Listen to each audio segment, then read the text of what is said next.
We'll start without Jay for the moment. Sorry, just making sure you're there. Okay, and Felix, I know you're there, although I can't see you. So I'll start. Thanks very much for coming, everyone. Really great live stream we're going to be doing today. In a little bit, we'll be switching over to Thessa Meijer and Toby Allen, who you'll find out a lot more about. We have a lovely sponsor called a guy called Jay, who runs a company called Imagen Insights. He'll be coming. He's not managed to make it on just yet, but he'll be here soon. So I'll come back to him. Just a quick thing. Alex, who you might see, do you want to wave, Alex? She is going to be moderating chat, and she's going to be putting all the links into chat, and she'll also pick up any questions that you've got. So if you have any questions, just put them into chat for either Felix or Thessa or Toby, and we can come to those after everyone's spoken. I'm just going to do a quick running order to share with you. Share screen. As I'm sure everybody knows, Shiny is a promotion and education network for up-and-coming directors all over the place. We do promotion for videos and directors, and we also do education and connection stuff in these live streams. So what's happening today is we were going to meet Jay from Imagen, but we meet him later. We'll go into a chat next with Felix about him.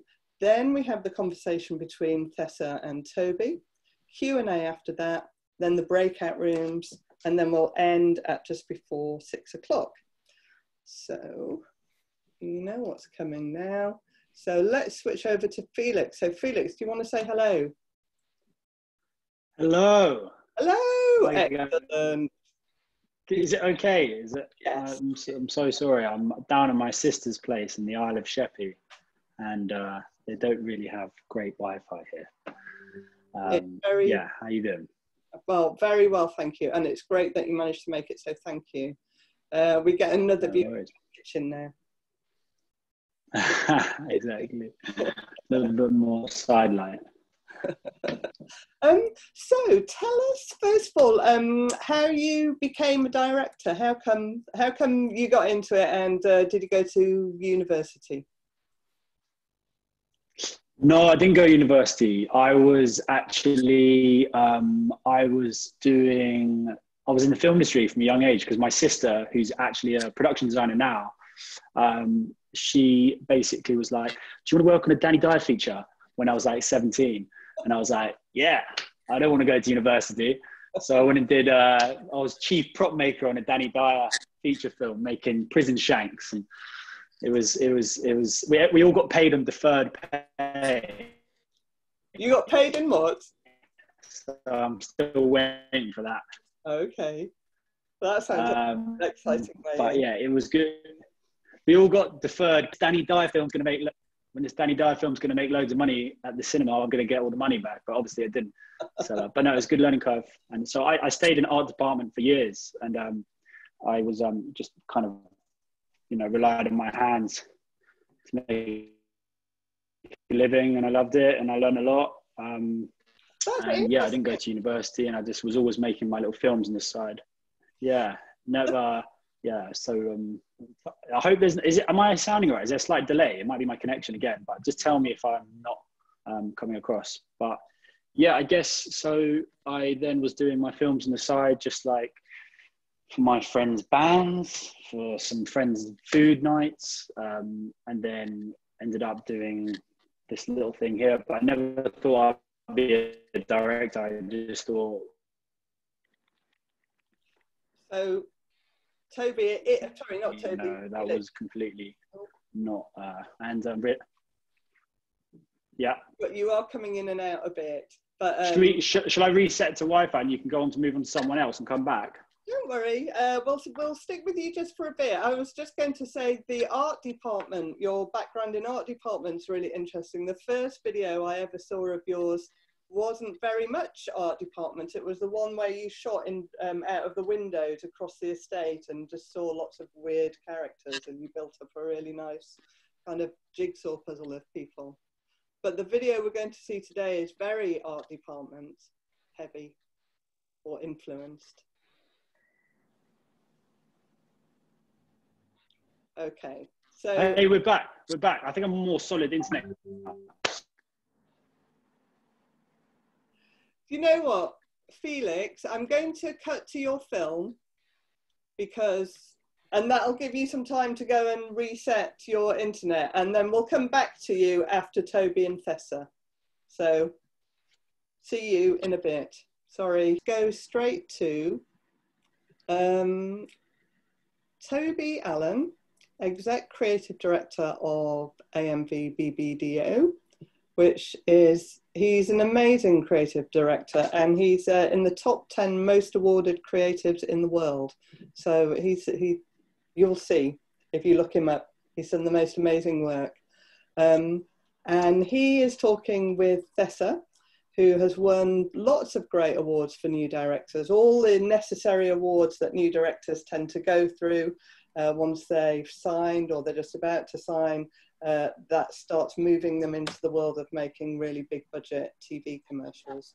So I'm going to hand over to them. I think Thessa, Toby, would you like us to start with the teasers for Thessa's work, or would you like to have a bit of a chat first? Yeah, no, I think it's always good to show the work first. Okay, I didn't hear that. Oh, that's why. Sorry, say that again, Toby. I think let's show the work first, if All you right. can. Okay, so let's do that. The Walking Fish. So we'll, two films. The first one is The Walking Fish, and this is the one that won Thessa a load of awards. This is a teaser.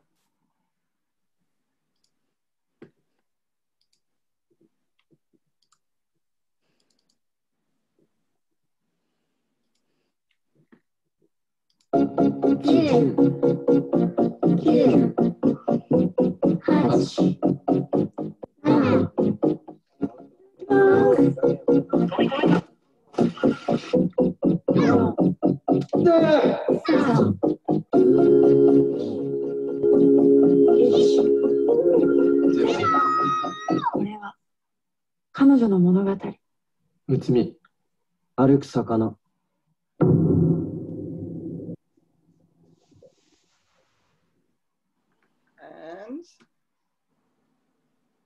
look, Heat teaser, and this is the one that Thessa submitted to Shiny last year, and this is what, again, it's a teaser, and it won her the Best New Director award.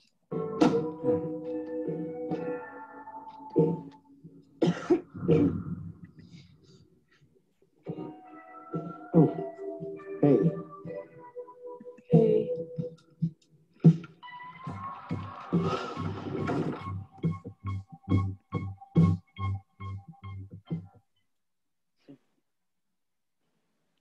Okay, so let's stop sharing, and I'll hand over.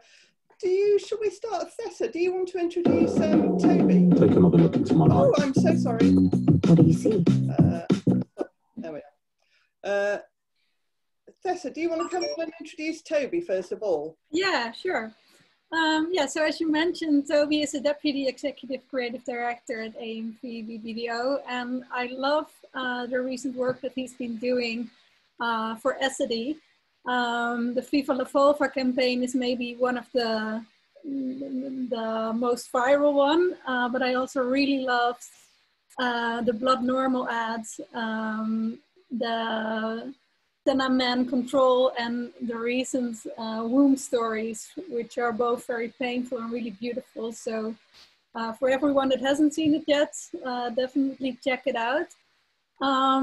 Toby has also started a creative academy at AMV, which works towards more equality in the workplace. And I heard that he also wrote and directed a short film called Yeah. Yeah, so I'm super excited to talk to you today. I'm a big fan of the works that you've been doing. Yeah. Thank you, likewise. I was just saying, one of the difficulties of the short film circuit is everything's sort of under embargo. So I had to fight quite hard to see your work, but I'm glad I did. Yeah, it's a really sort of unique kind of view of the world. And I think what's really interesting is that even from the teasers that you know everyone's just seen, you get a sense of a kind of a very unique vision and a way of putting that on film. And it's interesting as one of the lines in your Ace and Tate commercial is that I create to change the way you see things. Yeah. And it kind of felt like that might be your own personal mantra. I don't think you can look at an ice cream parlor again after you've seen Heat. You know, all the innocence of ice cream and the sort of Instagram palette of the Museum of Ice Cream and all the rest of it, and to take that innocence and subvert it into something really macabre is a lot of fun. And then the Walking Fish, I'm a real fan of Haruki Murakami's novels and fiction, and it kind of felt like you'd taken one. I know you wrote it, but it kind of almost felt like you'd taken, you know, one of his magical realist short stories and put it on film, because it's, you know, set in Japan and it has that magical realism to it, you know. And a magical realism is really difficult to do in film. It's a lot easier to do in fiction, because the reader can imagine these worlds, whereas in film you have to depict them. So I thought that was, you know, beautifully done, and I love the casting, especially the little girl. You're rooting for her from that day, from the time she appears. Yeah, and I just and even it's interesting because one of the questions Caroline had asked us about was, you know, what catches your eye about a new director. And it's interesting, even looking at that teaser. So you've got a really graphic opening to The Walking Fish with a countdown, and then you use that countdown within the teaser, and it makes the teaser itself like a little piece that has its own sort of definition. And the way you've edited the teaser, it's a really good lesson in how to construct, you know, a teaser that is kind of really fulfilling as a little piece in and of itself, as well as, you know, the longer film. But I don't know if you thought about that when you put together the film. Were you thinking of how it would cut as a teaser? Presumably not. No, not yet. No, actually, I'd been trying some things on my own for the teaser, and this was the it's for a short film. It's always weird to make a teaser, I think, because the film itself is already so short. Yeah. So a teaser should not really, you can't really explain a story like you would do with a feature film. So it shouldn't explain too much. And then, I just loved the sound of the countdown, like the voices combined. And I thought, especially because there are many people in the film itself talking about Natsumi's story, it would be a good fit. Yeah. The film is actually online also. If people want to see it, it's on Vimeo for public. Okay, great. Okay. Yeah. Cool. So yeah, and I think you know, I mean, it's interesting that you're signed with Halal, and which is a production company and a photography agency. Yeah, and they also do documentaries and fiction. Yeah, so there's kind of this sort of holistic view of the creative output. Because certainly when we're on the scout, and I think I mentioned this on a previous Shiny event, I call it the thumbnail test. Is, you know, you're flicking through directors' websites or production company, and you need to see those images that are, you know, that stop you in your tracks and intrigue you. And then when you see the film, like, you need some images that you can't forget. So that piece of work, and therefore the director kind of stays with you, because you see so much work and you like, what are you going to create that's memorable so people remember, oh, that film that was done by that director, or let's get in touch with them, even if it's, you know, 2 years after you've seen it. And it's a combination of that film, the images that stand out and stay with you, and then constructing a story. And I guess Halal, with, you know, being a photography agency as well, you know, maybe there's, you know, there's a real sensitivity to the, you know, the image making side of it. Yeah, I think I first met them as more the narrative fiction department, and I think what Halal really does well, also compared to some other companies, is that they really know how to present your work. So with many fiction companies, it's sometimes you make a film and it's a bit of a struggle to put it out in the world. And with Halal, I'm really, they really put a lot of work into that as well. Yeah. So, yeah. Yeah. So I mean, yeah. So it's not a great film isn't a great film if no one sees it. Exactly. Yeah. Yeah. And was that a sort of fairly straightforward choice for you then, within the sort of the Dutch production scene? Was it clear? Yeah, I already knew them when I went to art school in Utrecht. And I knew them from the work they had been doing. But I also worked with some other producers. And what I really liked about Halal is, that they do not only fiction films, but also commercials. And it's such a creative group of people. And they have a really new approach to things, I think. So. And what? So I'm sure there's some young directors on the stream, and aspiring directors. So how much work had you done before they signed you? Well, I first worked with them immediately after graduating on the Walking Fish. Right. That was, I graduated in 2015, and then 3 years later the film was finished. It was quite a bumpy process with some other projects in between, and took quite a while. And then when the Walking Fish, it won a lot of awards, suddenly also in commercial festivals. So then it was a logical choice to start doing commercials together. And we were both very excited about that. I had done some short films before that, and also some music videos that I sometimes produced on my own, with not a lot of money, sometimes no money. So I did quite a lot of projects like that before signing with Halal. Yeah. And aside from the money, what attracts you to doing commercials or branded content? Well, I really like that it's, I'm a writer-director, so when I make a film, it takes quite a while to make it, because I also do the whole script writing part, and I'm quite slow at script writing. So with doing commercial projects, it's nice that you can make something in a really short time period, and that there's a clear assignment. So sometimes a personal project can get pretty vague, and with a commercial or music video, you have these boundaries that are really nice to work in, and that can create new ideas that I wouldn't have thought of if there weren't those. If there wasn't already a script, or if there wasn't already a concept or a product. So I really like the combination of the two. I wouldn't want to do only my own projects. I don't think I could I could take that. Yeah, well, you kind of don't think you can survive sort of psychologically or financially. Yeah. Exactly. Yeah, and it's a nice way to dive into new subjects, meet new people.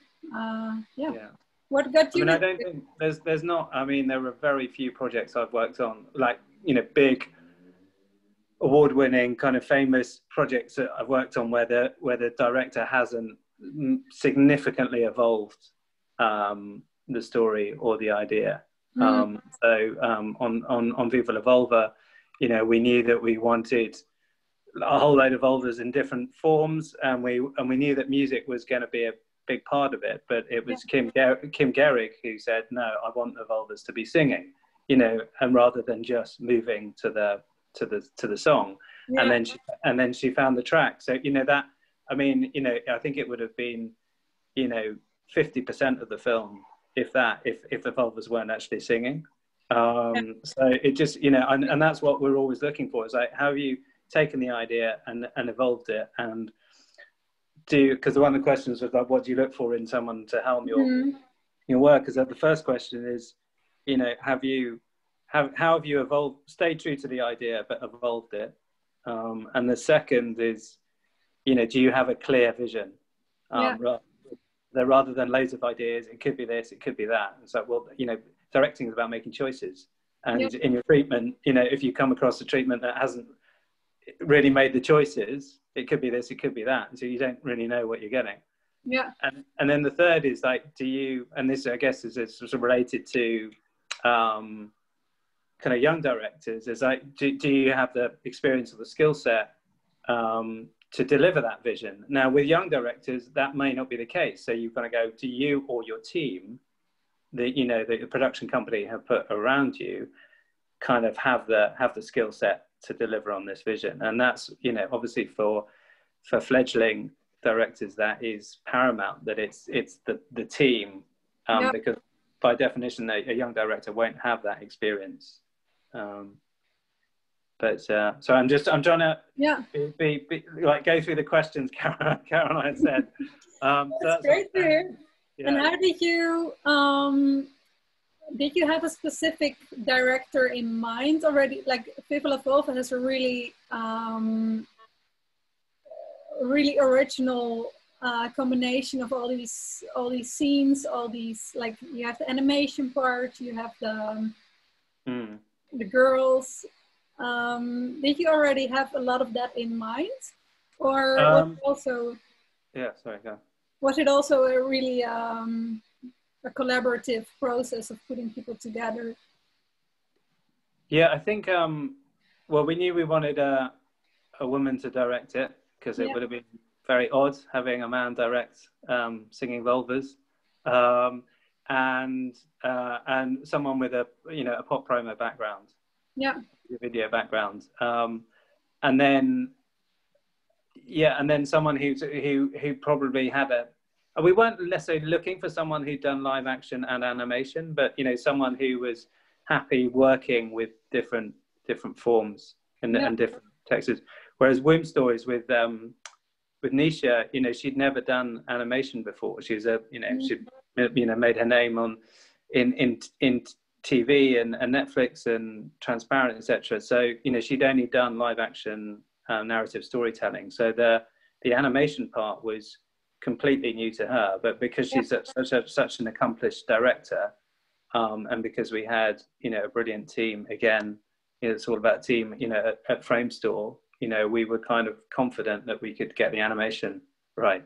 Because it's, you know, it's, at the end of the day, it's sort of storytelling. As long as you've got a clear idea of the story and you've got people who will help you execute it, then it can be done.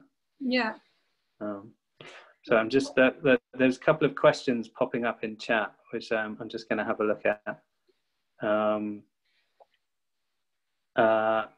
Questions first. So is it Tessa or Thessa? Yeah. What should you do next to get on pitch list? I wouldn't do anything other than what you're already doing. I mean, I think there's, you know, not, you know, you want to keep that uniqueness of vision, and, you know, wait till the right, you know, the right commercial projects come along that kind of fit that, in a rather than kind of bending to whatever script that comes your way. I'm sure, you know, you can afford to be choosy, because of the awards you've won and you know, and how great those films are. But, you know, there'll be a point where there's something that you've brought to the short films that intersects with a script that is just basically made for you, and, you know, and then it should explode as a sort of commercial, in the same way that your short films have exploded as short films. So that would be, yeah. It's like sometimes you've got to wait for the right one to come along, or the right big one, if you like. There was some questions for you. Projects and hide them for the creative director. There are a couple of questions for you about the big difference changing from freelance and being a female director. Changing. Well, I've always worked as a freelancer. I don't know if I understand that question correctly. I think it's like the change from being a freelance director to being signed. Yeah. Well, I've been doing way more pitches and a bigger variety of projects, some bigger pitches, and yeah, I've been meeting a lot of creative directors, been going to agencies together with HALAL. So I think that was the first thing we started doing, was getting to meet people, going to events, yeah, work is mostly about collaboration. So that's something, yeah, as a freelancer is more difficult to do, to just send an email and say, hi, I want to show my work and eat pizza. Then, yeah. Yeah, and there's, I mean, you know, obviously this is a London conversation, but there's so much, you know, 72 and Sunny and 180 and Widening Kennedy, you know, there's such a strong commercial advertising scene in Amsterdam that, yeah, you know, there's probably loads of opportunities just, you know, even just within Amsterdam alone. Yeah, exactly. Yeah, there are a lot of nice people and nice events. Also at 180 we had a ladies wine and design event with a Q&A session that was on Women's Day, which was really interesting. Yeah, a lot of nice opportunities that I wouldn't have if I wasn't signed with HALAL. Yeah. And then there was a question about being a female director and still, you know, female directors still underrepresented.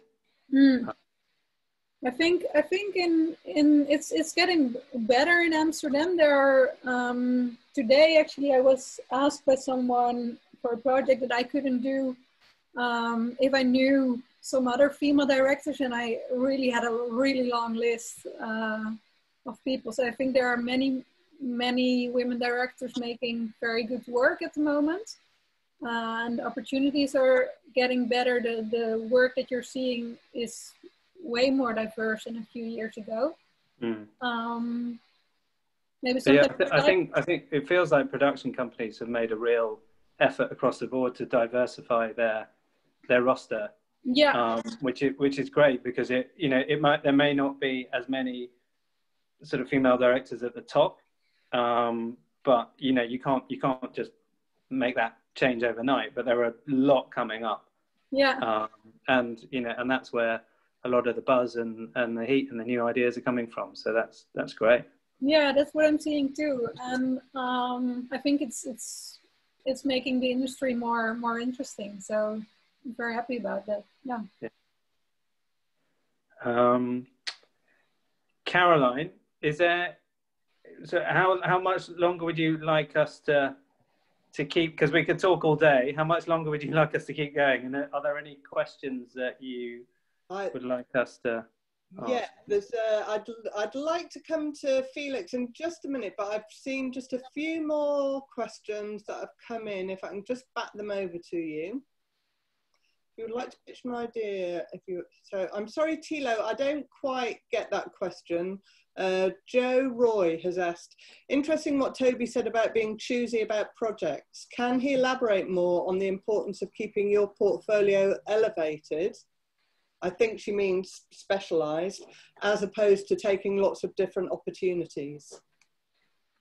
Yeah, I think it's about uniqueness of the vision. So, I mean, that, you know, when you watch Thessa's work, you know, that comes through incredibly strongly. And that's kind of what I'd be hiring her for. whereas I guess, you know, if you take loads of different opportunities that come along that don't give you a chance to kind of demonstrate your view of the world or to exercise your voice, then your reel, although you become versatile, you know, you become versatile to the point of kind of unfocused. And so I wouldn't know if I was commissioning you or asking you to help with a piece, sort of what you'd be bringing to it from your reel. I mean, it might be there in the treatment, but might not get to the treatment stage, because I'd look at the reel and say, I'm not entirely sure. You know, it's like script writers are encouraged to stay in you know, a particular genre, or at least one genre, and then the adjacent genres. So if you're writing, you know, suspense, like thrillers, you might do horrors as well. So, you know, but you're not doing thriller and comedy at the same time. And I think, you know, ultimately, I mean, if you're exceptionally talented and you can turn your hand to anything, then of course do that. But bear in mind that everything that you turn your hand to, you know, those opportunities might not always be the best opportunities. So unless you're an absolute wunderkind, I'd kind of, you know, just pick the type of work that you want to do, the type of stories you want to tell, and try where you can to make films in that lane.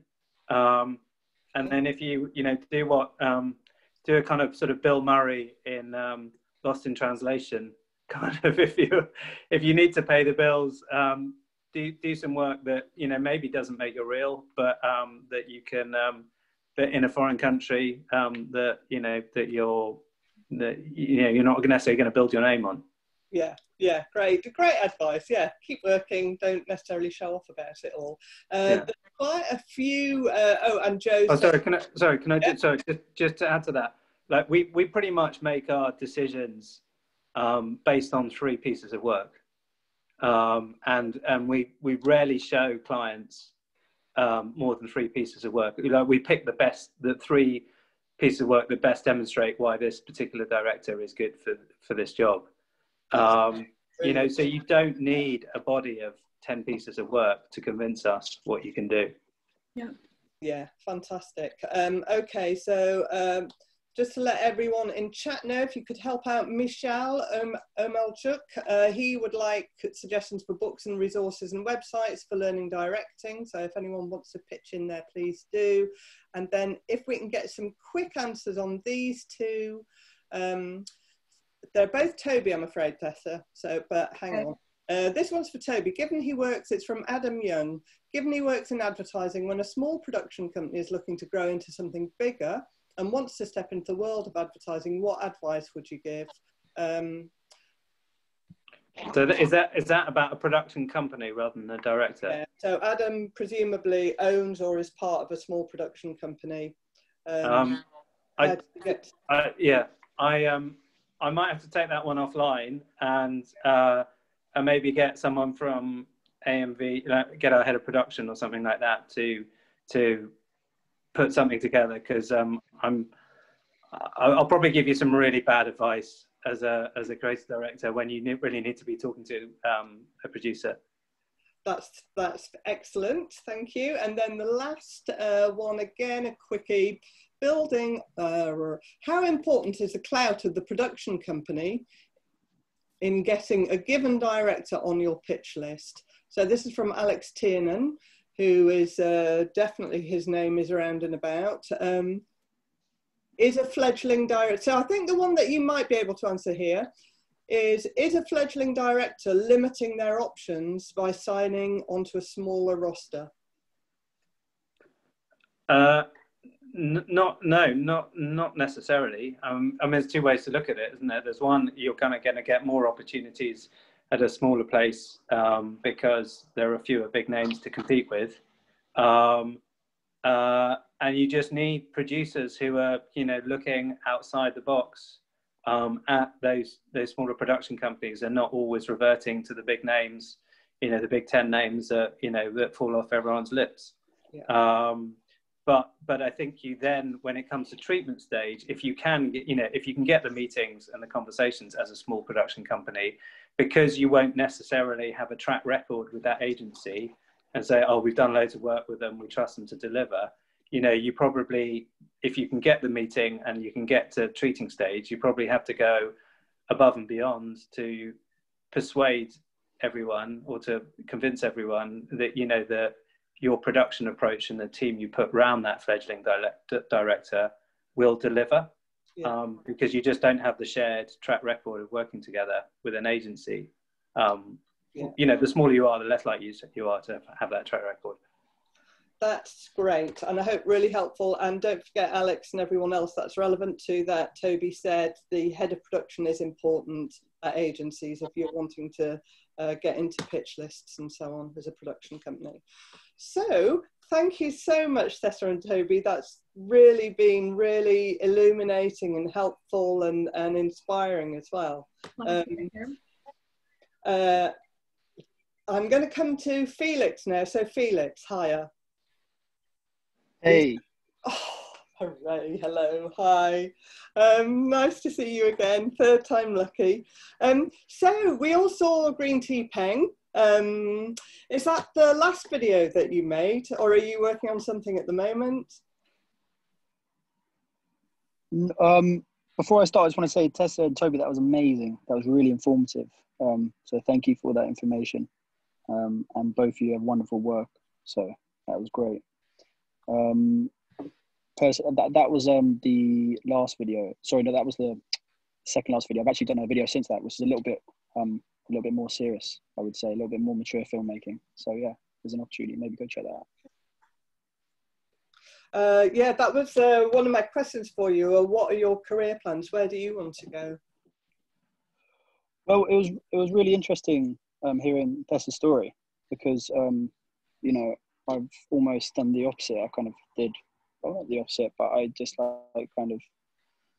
never actually really did short films and stuff like that. I've done one, and I'd really be interested in doing something that sits on a narrative or a story arc for a little bit longer. But I think I've just naturally been really attracted to short form content, and that might be because, I don't know, I'm ADHD, and I quite like getting in and out of things, and I quite like using new technology. But I guess for me, I would like to do some adventure stuff. So utilizing maybe some branded content with some of the brands that I'm really familiar with my hobbies, like climbing and stuff like that. So I'd like to maybe do like a North Face thing that goes around the globe doing something to do with climbing or something like that. That kind of pairs my hobbies and my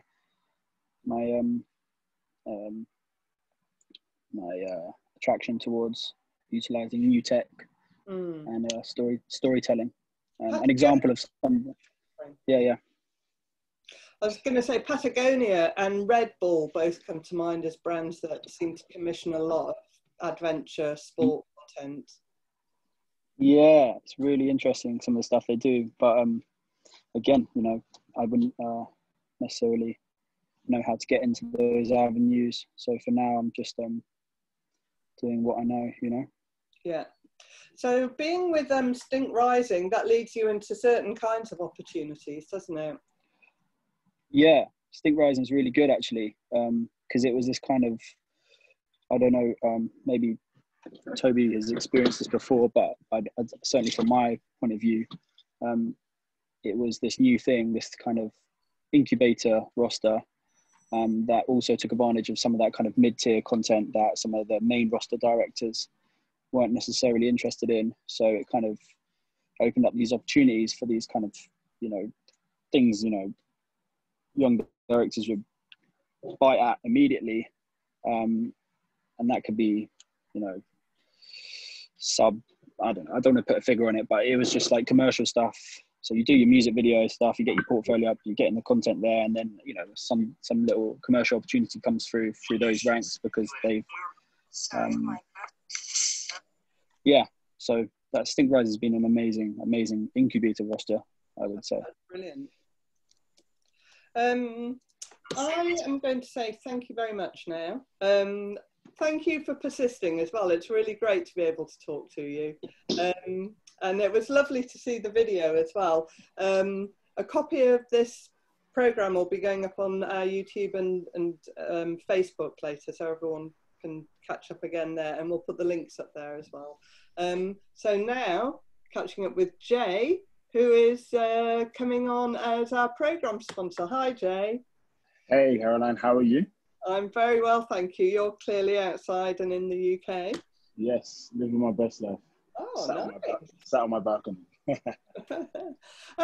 thanks very much for supporting the programme today. Do you want to tell us a bit about Imagen and what it is you do? Yeah, so firstly, thank you for having me, guys, Caroline and the team. Apologies that I'm late. I was running on black time and just completely got flustered with a lot of other work and forgot to join the call. So my fault. But yeah, at Imagen, our mission is to help Gen Z to shape their future. We know the best way for them to do that is with brands, because brands shape countries and culture like Donald Trump only wishes he could. So what we do is we enable agencies and brands to crowdsource feedback, ideas, or insights from our community of Gen Z consultants. So we have thousands of consultants globally that work for brands. So if a brand wants to see what Gen Z think of 3 marketing campaigns, we can send the campaigns to our community. And within 72 hours, our community can send video feedback on the one campaign the brand should go with, why they love that campaign, and most importantly, how they can improve it. So they have the qualitative data to make an informed decision about the next steps. And the other side of things is ideation. So if you want to come up with branding, marketing, or products, our community can help you to do that, which is really, really cool. Yeah, so it's enabling young people that are super talented, age 60 to 25, to go into brands and change the world, pretty much. Excellent. That's a noble endeavour. Thanks very much, Jay. Again, links to your website are going to be in the descriptions on the recordings when they get posted up. And now I'm going to wrap up the talking bit where we're talking to everybody to go to the breakout rooms. What will happen here is everyone who wants to can go into these rooms together. You'll get 10 minutes to chat with each other.